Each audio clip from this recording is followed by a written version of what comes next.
Assalamu alaikum and good morning class. Welcome to Forward Public School e-learning class 6 subject maths. Today's our topic is unit 8 exercise 8.2 and I am Nadia Kosar. Before going to exercise 8.2 first we explain what is terms of algebraic expression. चलिए पहले हम जो है terms of algebraic expression देखते हैं, उसकी definition देखते हैं कि वो क्या है। पहले algebraic expression की डिफिनेशन देख लेते हैं, फिर उसमें टर्म्स देखते हैं कि टर्म्स क्या होते हैं। ये मैंने पहले भी आपको प्रीवियस क्लास में थोड़ा सा टर्म्स के बारे में बता दिया था, लेकिन यहाँ पे प्रॉपर डिफिनेशन प्रॉपर जो है एक्सप्लेनेशन गिवन है, तो आप इसको देख सकते हो। So take out page number 102.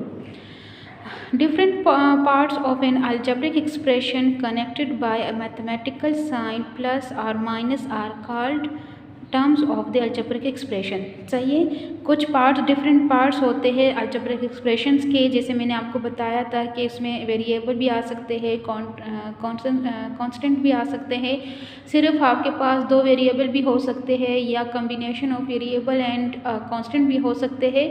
फिर उनके दरमियान प्लस माइनस का साइन हो या प्लस माइनस के साथ कनेक्टेड हो तो उसको कहते हैं टर्म्स। चाहिए टर्म्स ऑफ अल्जेब्रिक एक्सप्रेशन। अब देखिए एग्जांपल में दिस एक्सप्रेशन हैज़ 4 टर्म्स। देखिए एक टर्म ये है, एक ये है, एक ये और एक ये है। इनके दरमियान क्या है? प्लस का साइन है। अगर कुछ माइनस और कुछ प्लस होते तब भी वो टर्म्स ही होंगे। चाहिए 2 is the coefficient of x. चाहिए कोफिशिएंट जो है आपको मैंने प्रीवियस लेक्चर में समझा दिया था कि जो वेरिएबल के साथ मल्टीप्लाई फॉर्म में जो नंबर होता है उसको कोफिशिएंट कहते हैं। सो देखिए 2 is the coefficient of x. यहाँ देखिए 1 is the coefficient of x because x equal to 1x। ये भी मैंने आपको समझा दिया था कि कोई भी कोफिशिएंट अगर आपको शो नहीं हुआ तो इसका मतलब 1 है। तो यहाँ देखिए जो सिर्फ x हो या सिर्फ y हो, कोई भी अल्फ़ाबेट जो सिंगल आपको गिवन हो, कोई भी उसके साथ नंबर शो नहीं हो तो फिर वहाँ पे 1 कोफिशिएंट होता है। चाहिए in algebraic expression consisting of 1 term for example 3x। चाहिए सिर्फ एक टर्म भी हो सकता है, इस कॉल्ड मोनोनोमियल। जब आपके पास एक टर्म हो तो उसको क्या कहते हैं? मोनोनोमियल कहते हैं। The algebraic expression consisting of 2 terms. जब 2 टर्म्स आ जाते हैं क्या है? देखिए एक टर्म 7x है प्लस 9, तो ये दोनों जब 2 टर्म्स हो तो ऐसे एक्सप्रेशंस को क्या कहते हैं? इस कॉल्ड बाइनोमियल। चाहिए बाइनोमियल कहते हैं इसको। And consisting of 3 terms 2x plus 3y minus 5। देखिए इसमें 3 टर्म्स है, एक प्लस का साइन है और एक माइनस का साइन है, तो ऐसे एक्सप्रेशंस को फिर ट्राइनोमियल कहते हैं। चाहिए एक टर्म को मोनोनोमियल, 2 टर्म्स को बाइनोमियल एंड 3 टर्म्स को ट्राइनोमियल। ये आप लोग जो है समझा करिए क्योंकि ये ऑब्जेक्टिव में पेपर में आ सकते हैं। सही है, जो 1 टर्म्स हो तो उसको मोनोनोमियल, 2 टर्म्स हो तो बाइनोमियल एंड 3 टर्म्स हो तो trinomial. Now take out exercise 8.2 page number 103. The first question is find the number of terms in the following algebraic expression. चाहिए सिर्फ आपने इसमें से नंबर ऑफ टर्म्स बताने हैं, बाकी कुछ नहीं है। चाहिए इसमें है 6x है तो एक ही टर्म है, 1 टर्म, 2 टर्म्स, यहाँ भी 2 टर्म्स हैं, यहाँ 3 टर्म्स है। देखिए a plus b plus c, यहाँ भी 1 टर्म है। अच्छा इसको आप 3 टर्म्स नहीं कह सकते हो क्योंकि इन तीनों के मिड में कोई प्लस माइनस का साइन नहीं है। जब प्लस माइनस का साइन हो तब उसको टर्म्स कहते हैं। अब यहाँ पे ये फुल तीनों जो है आप इसमें मल्टीप्लाई हो रहे, एक्स वाई का कोफिशिएंट 2 है। सही है 2xy है तो दिस इज़ 1 टर्म। और ये क्या है? ये भी आपके पास 2 टर्म्स है क्योंकि 7xy 1 टर्म प्लस 9z दूसरा टर्म। अब यहाँ पे आपको मैं कॉपी वर्क बता देती हूँ कि कॉपी में आपने कैसे काम करना है। अब देखिए एक्सरसाइज 8.2 पेज नंबर 103 टॉपिक है terms of algebraic expression. Question 1 आपने बुक से लिख लेना है। सोल्यूशन में आप देखिए 6x इसका जो फर्स्ट पार्ट है। अब इसमें देखिए एक ही टर्म है तो आपने सिर्फ 1 टर्म लिख देना है। सेम पार्ट 2 के लिए भी है, इसमें 1 टर्म है तो 1 टर्म लिख लोगे। 2 टर्म्स, इसमें 2 टर्म्स है, फिर इसमें भी 2 टर्म्स है। यहाँ पे आपके पास जो है 3 टर्म्स है, ये 2xy है 1 टर्म है। तो ये है आपके पास। कैसे आपने जो है करना है तो वो आपको मैंने कॉपी वर्क में भी बता दिया है। Now we have the next topic is like and unlike terms, page number 102.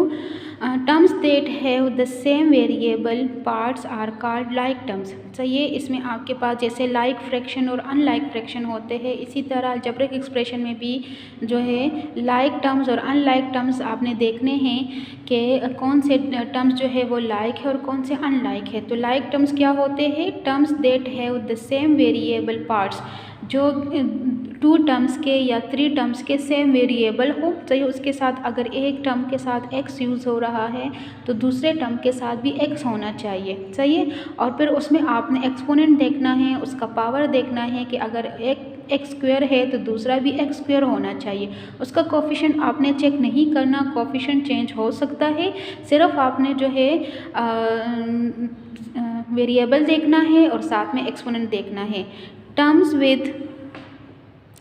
With different variable parts are called unlike terms. और जब वो डिफरेंट वेरिएबल हो, एक के साथ x हो दूसरे के साथ y हो, या अगर वेरिएबल सेम हो और एक्सपोनेंट चेंज हो, तब वो अनलाइक टर्म्स होते हैं।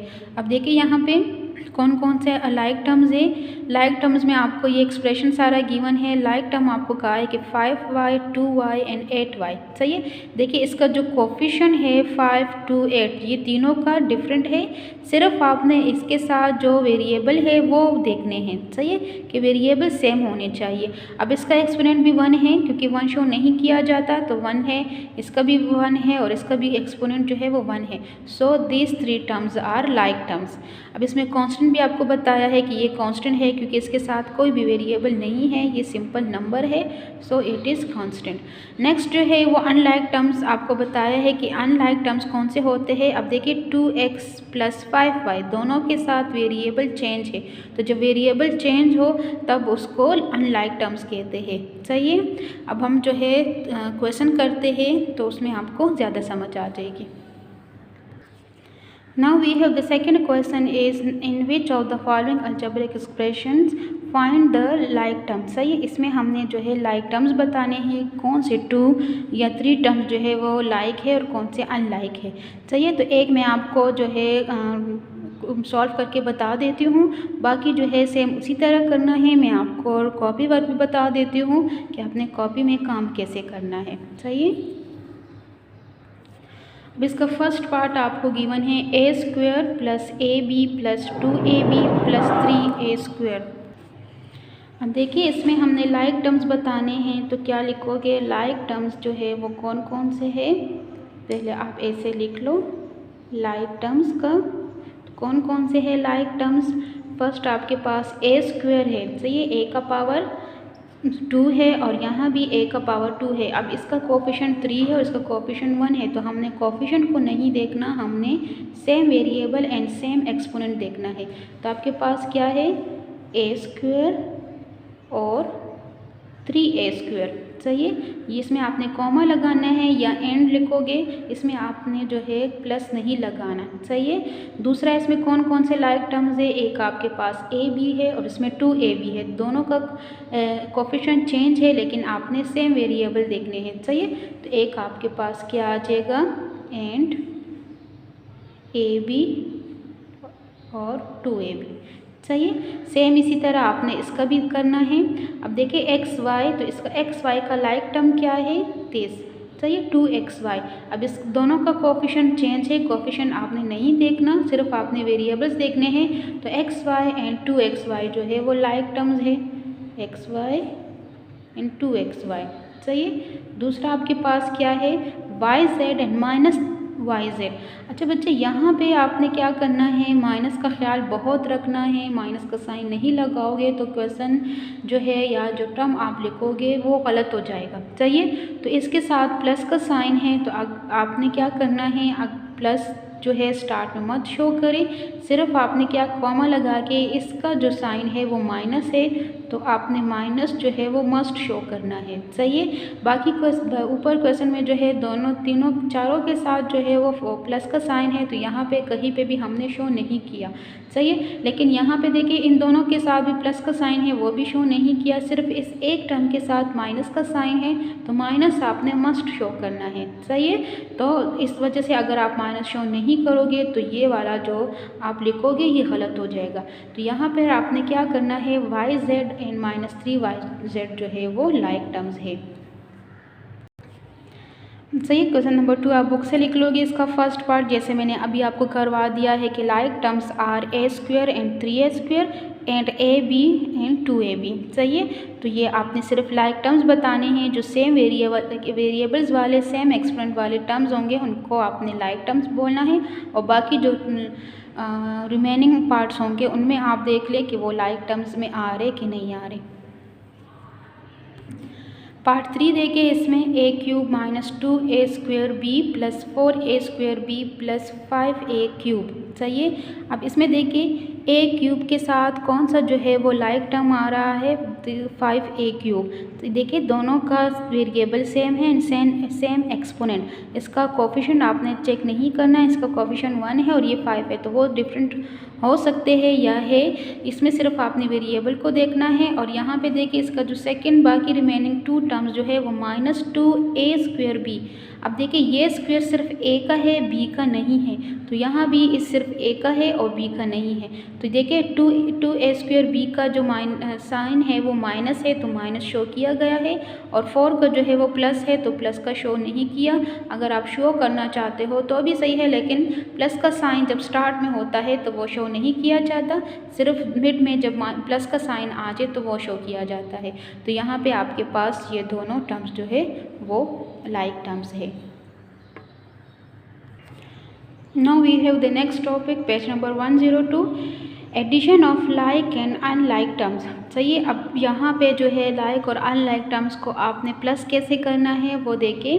इन order to add 2 or more like terms, the coefficients of the terms are added and the variables remain unchanged। सही है। आपने क्या करना है कि 2 या 2 से ज़्यादा जो टर्म्स आपको गिवन होंगे सेम लाइक टर्म्स, मतलब सेम वेरिएबल्स वाले टर्म्स आपने देखने हैं कि उसमें कौन से टर्म्स के साथ वेरिएबल सेम है, तो वो टर्म्स लेके उनको आपने ऐड करना है। ऐड आपने सिर्फ उसका कोफिशिएंट करना है। सही है। जो वेरिएबल के साथ मल्टीप्लाई फॉर्म में जो नंबर होता है वो आपने सिर्फ ऐड करना है, सिर्फ उनको आपने प्लस करना है, और जो वेरिएबल होगा या वेरिएबल का जो एक्सपोनेंट होगा वो उसी तरह होगा। सही। यहाँ पे क्या लिखा है, remain unchange while addition of unlike terms can not be perform. और जो अनलाइक टर्म्स होंगे वो प्लस नहीं होंगे, क्योंकि वो अनलाइक टर्म्स है, तो अनलाइक टर्म्स को आप प्लस नहीं कर सकते हो। सही है। अब यहाँ पे देखिए 3xy + 8xy = 11xy। अब xy दोनों का सेम है, दोनों का वेरिएबल सेम है, तो वो यहाँ पे xy आ गया है, और 3 और 8 को प्लस किया है तो 11xy। अब यहाँ पे क्या लिखा है, the coefficients 8 added to 3 and variable xy unchanged. सही है।